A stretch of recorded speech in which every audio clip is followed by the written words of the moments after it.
Satoshi Kon will forever be one of the greatest and most creative minds to ever grace the art of cinema and animation. For a man with such a small catalog, he has managed to captivate millions with films full of curiosities on the nature of humanity and personal connections through the exploration of the constructs and laws created by society and how they impact our identities and societal status. We have covered just about every feature film he's worked on up to now, which means today we will be capping off our Satoshi Kon movie series with today's video, where I will be ranking all 4 feature films from the director from my least to most favorite. In all honesty, this is actually the hardest ranking I've ever had to do on this channel so far. See, when I ranked Miyazaki and Shinkai's films, everything was pretty smooth and easy because I had a rather good idea of how their films compared to one another. But for Kon, it's not as simple. Not only do I love almost everything he's done, but each film shares so many unique things about them in their presentation that it makes it difficult to compare them all, because while they are still very clearly Satoshi Kon works, his style is so versatile and complex that it begins getting more difficult to analyze his works in a ranking without constantly shifting my opinions around. So whatever ranking I have now could very easily change in the future, and if it ever gets drastic, well, then we'll just update the list in the far distant future. Also, please keep in mind that this list is just my opinion. I'm not trying to be objective here, as art isn't something you can really view or hold to an objective standard, at least not in my personal opinion, so please don't take what I say about each film to heart. The guy has 4 films in his catalog and one of them has to be last place, but that doesn't make it bad. Satoshi Kon is one of the few directors out there that I would say has 0 bad films. It's just that one is my least favorite and one is going to be my most favorite, and it's as simple as that. We also won't be covering Paranoia Agent in this video, as I don't really like putting shows in the same categories as film, not because one is above the other, but because they're still very different art forms and I would rather keep films to films and TV to TV, because it's much easier that way. So with all that being said, it's time to begin our Satoshi Kon ranking with our number 4 spot, Paprika.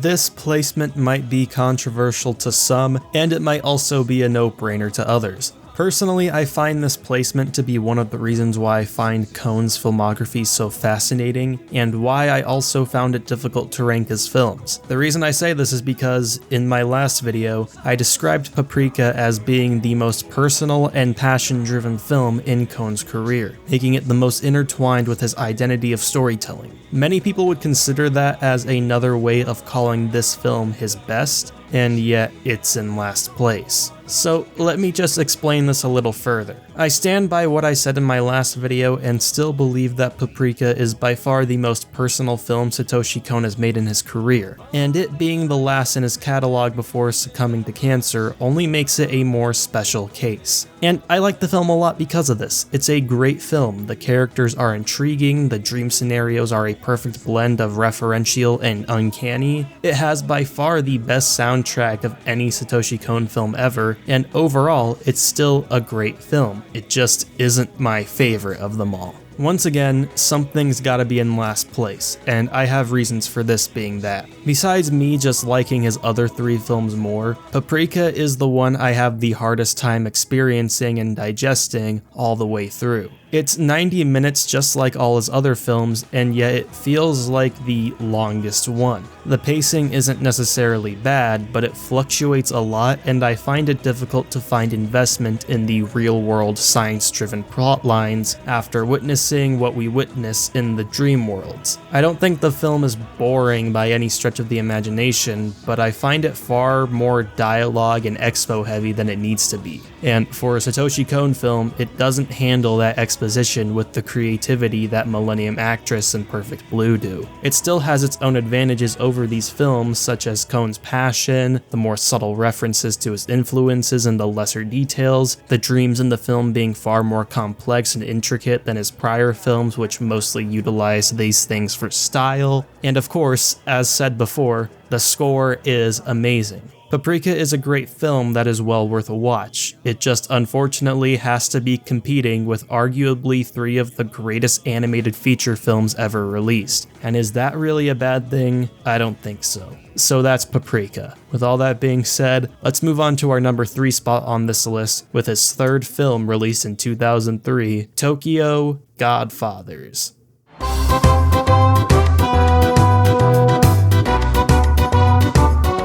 Of all his works, Tokyo Godfathers is probably the easiest Kon film to talk about due to its simplicity, and also it's one of the easiest to appreciate because of its themes around family and its wonderful queer representation, which isn't all that common in anime, especially at the time this film was released. It definitely has some of Kon's best character writing and some of his most human and optimistic storytelling of all his works. And in general, it's a beautiful film with a heartwarming story that, while simple in presentation, is effective and can give you a real warm feeling by the end of it. The Christmas atmosphere ups the film for me too, as I think the film just looks really beautiful as a whole, and the usage of winter sunlight and holiday lighting is wonderful. It has some of the best usage of color temperature I've seen in anime, and overall, Tokyo Godfathers is a beautiful film altogether. Hana, Gin, and Miyuki are all a wonderful cast with equal amounts of shine and depth that made me feel sympathetic for all of them,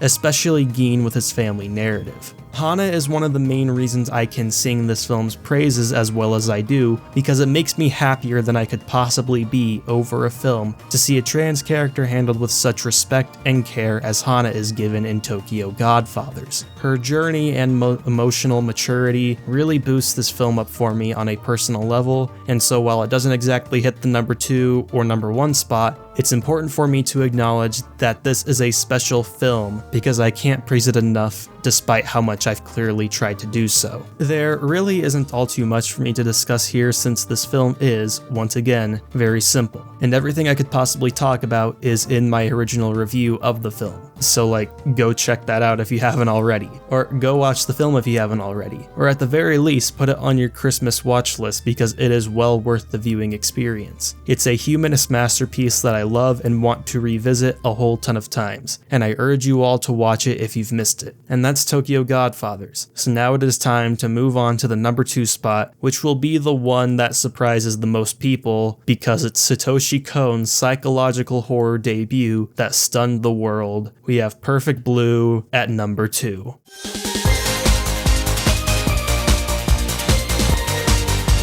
Yeah, this is gonna be the one that divides my comment section the most. A lot of people are gonna question why Perfect Blue isn't at number 1. And I know it'll be the take that's disagreed with the most in this video. And you know what? Maybe they're right. Maybe I can't justify this position no matter how hard I try. But y'all know that is not going to stop me. And don't get me wrong, Perfect Blue is a spectacular film. It's one of my favorite psycho thrillers of all time with amazing commentary on the burden of expectations and the weight it holds on someone carrying them. It's a nearly perfect film that leaves you just as curious as you are confused at every moment with so many twists that could be argued as the best in cinema. It is a shockingly breathtaking character study that focuses on Kon's deepest curiosities with the human mind and the effects that human-made society has on it. There is absolutely nothing I can say about the film that hasn't been said already, and there's nothing negative I can say about it either. I've seen the film 3 times now, and I can safely say that it gets better with every watch, as the adrenaline never goes away despite what you already know. And there are so many things to pick up on that you may have missed that it makes the rewatch experience all the more fun. It's like when you solve a puzzle or beat a video game, and then you retry because you're so curious to see what else could have been there, what other interpretation there could have been, what other methods of piecing together said puzzle you could have done.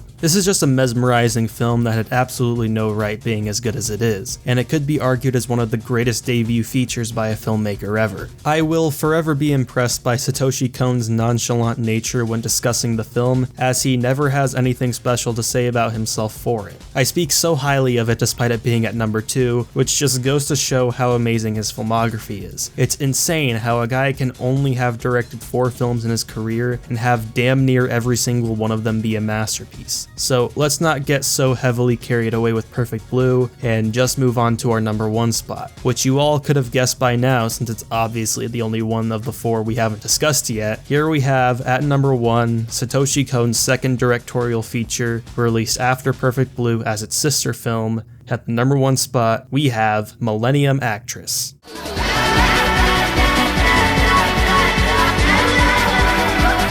Once again, this decision might be a little controversial for some, but if you've kept up with my Satoshi Kon series, I believe you might have been able to see this coming for some time now with how I talked about both films in my videos on them. I don't want to regurgitate every single talking point I had made in that video, of course, but I believe that Millennium Actress takes a lot of what Satoshi Kon had experimented with while making Perfect Blue and improves upon it from its narrative purpose and its stylistic purpose. From the beautiful color work in multiple sequences to the balance of realism and fantasy, that perfectly represents just how fast and rushed life after adolescence can feel, I find Millennium Actress to be Kon's most heartfelt and moving piece. It's yet another character study that utilizes its former Perfect Blue tools and flips them onto their head to paint a more light and positive picture with the lead character, showcasing a lifelong chase for the one that got away, the one you lost, the one you hope to see so badly again. It paints both a generalized and specific theme that correlates to the thrill of life itself, which is the chase for something you love. Whether it be a dream, a person, an occupation, anything at all, we humans strive for something we currently don't attain. We chase those things, and those things are what gives us purpose, gives us hope, and it gives us a reason to keep moving forward. Because no matter what happens, we can't give up that chase, not even in death, as that is nothing but another adventure and opportunity to keep chasing that in which we find our worth. And we should never let that go. That is, at least in what Kon presents, the meaning of everything. It's what makes life meaningful, nothing more, nothing less. And I find that message and the way it's presented to be just as unique and fascinating to dissect as it is beautiful and moving to watch unfold on the screen. Because of this, I find myself so deeply attached and connected to Millennium Actress as a film and the philosophy in which it was made. It's a work of art that I can never forget and the Kon film that sticks with me the most in my head and in my heart. The final takeoff is one of the most beautiful endings to a film I've ever seen, and I can't be more thankful that this film exists, and that is why I just had to give it the number 1 spot. Not just because I think Kon's style had evolved to an even more polished level of detail since Perfect Blue, which I also believe, but also because of what this film means to me personally. And it is my list, so that is what matters in the end. So that is why Millennium Actress is my favorite Satoshi Kon film of all time, and why it is one of the greatest animated features ever made. And this, well, this has been my ranking of the master, Satoshi Kon's filmography.